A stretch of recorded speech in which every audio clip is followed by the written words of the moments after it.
The American Society for the Prevention of Cruelty to Animals estimates 3.2 million cats and dogs are put down in U.S. shelters, and that occurs every year.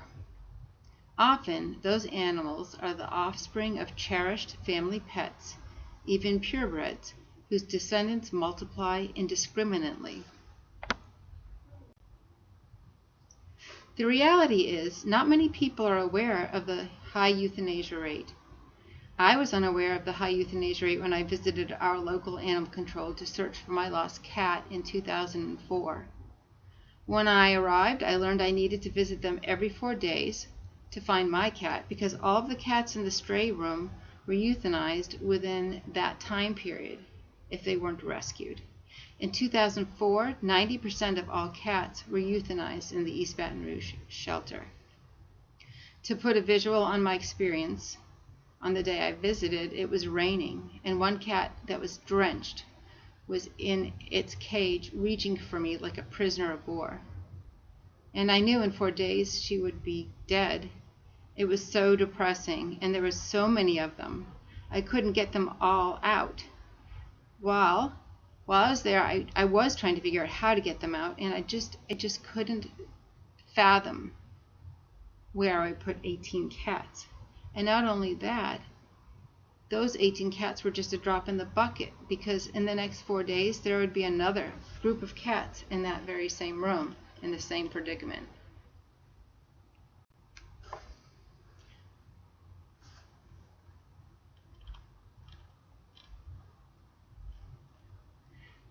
Think back to any overwhelming problem you've faced.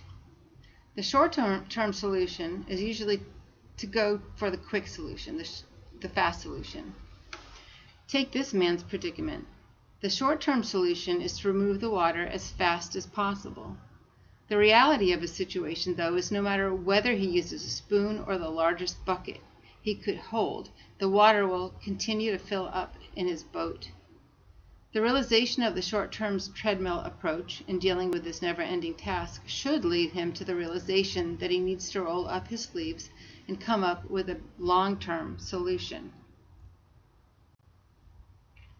Pet overpopulation is one of those overwhelming issues that require forethought to achieve a humane and satisfactory outcome. To continue on with the sinking ship metaphor, our current bucket or tool being used to address pet overpopulation is euthanizing and adopting pets. This has served us well, yet research has shown that new and innovative programs are necessary to see further reductions in pet overpopulation. There have been pioneers in this effort to reduce our pet overpopulation, such as the ASPCA, HSUS, Nathan Winograd, Peter Marsh, and PETA, to name a few. Yet, disagreements leading to controversy over best practices occur even in the animal world. The controversy I alluded to earlier refers to the different ideology employed to stem the tide of pet overpopulation.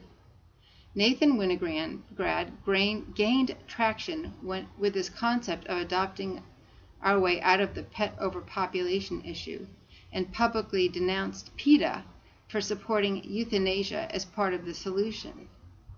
That led PETA to denounce Nathan Winograd. And then there's Peter Marsh, who didn't support Nathan Winograd as he didn't believe that a spay-neuter program for pets owned by low-income families was the best method to reduce pet overpopulation.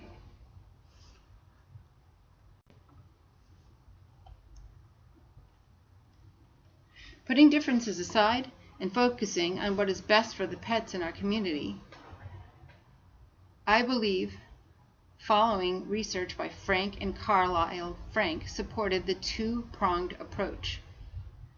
The short-term approach of adopting animals and the long-term approach of targeting a targeted sterilization program for pets owned by low-income families.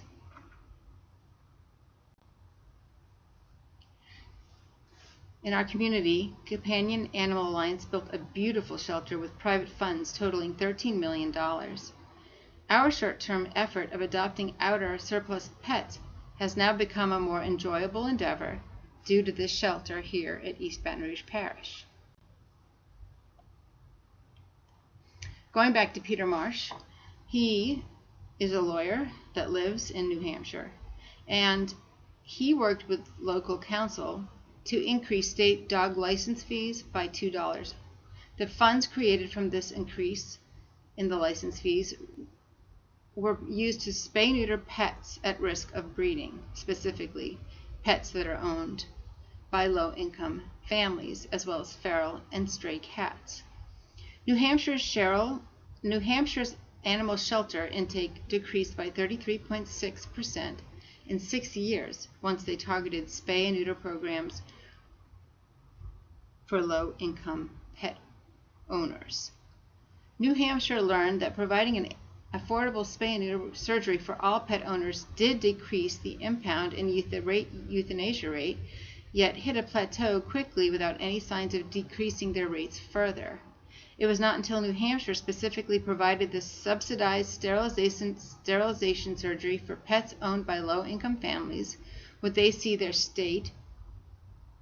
whole state of 1.2 million people decrease their impound rates to 4,700 cats and dogs.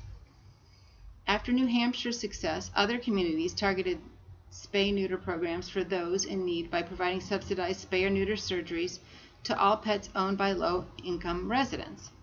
California, along with other communities within Florida, Texas, Alabama, and Indiana, also saw a decrease in animal shelter impound rates when following New Hampshire's lead.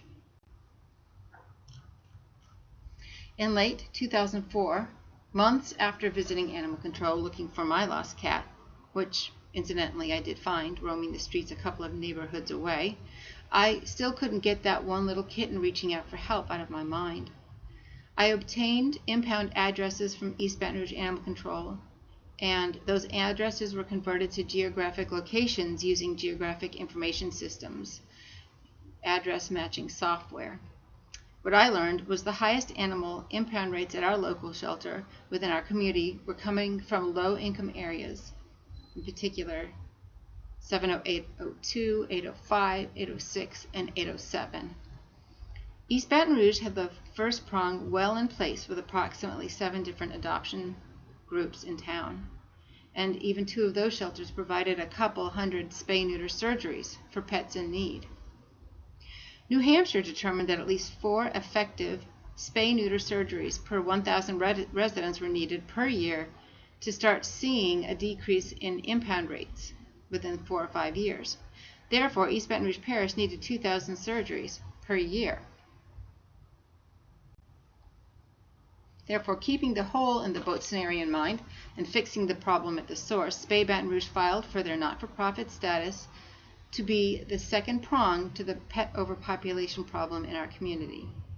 Since 2005, Spay Baton Rouge has provided over 16,000 spay or neuter surgeries to low-income pets, stray or feral cats, and strays being adopted out by Good Samaritans. To extrapolate this out one step further, if 50% of those 16,000 cats and dogs were female, and those females had 2 litters of 5 offspring each, which is actually conservative effort, these 8,000 females would have birthed 80,000 unwanted pets in the first generation alone. So I believe spaying and neutering the 16,000 pets did help our community.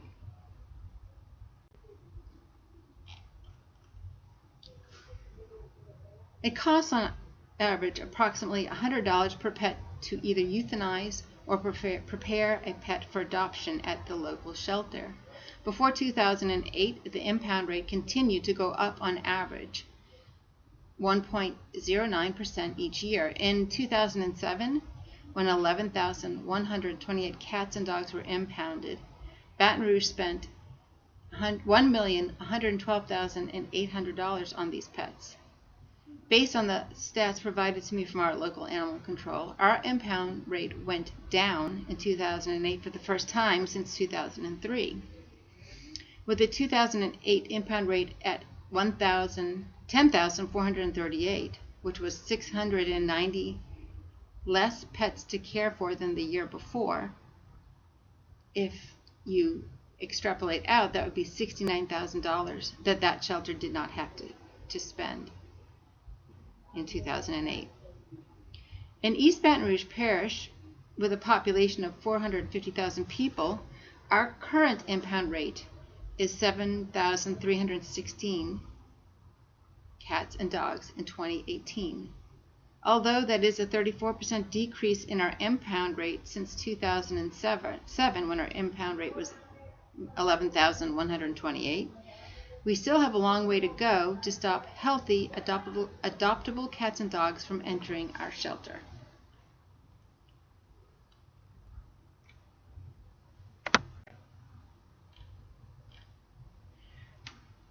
Taking these savings and looking at how much we have saved since 2007, when the impound rates continue to decrease, calculating those savings between 2008 and 2018, we've saved approximately $2,827,400 that was saved by reducing our impound rate.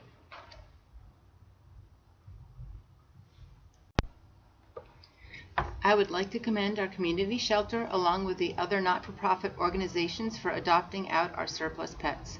I would also like to thank Feral Cat Coalition for taking over the spay and neuter surgeries for all of our stray and feral cats in our community. I would like to propose we follow in the footsteps of New Hampshire and increase our rabies tag fees as well as registration fees for cats and dogs and create a breeder's fee. These differences in the fees could be earmarked for community-targeted sterilization program for cats and dogs owned by low-income families.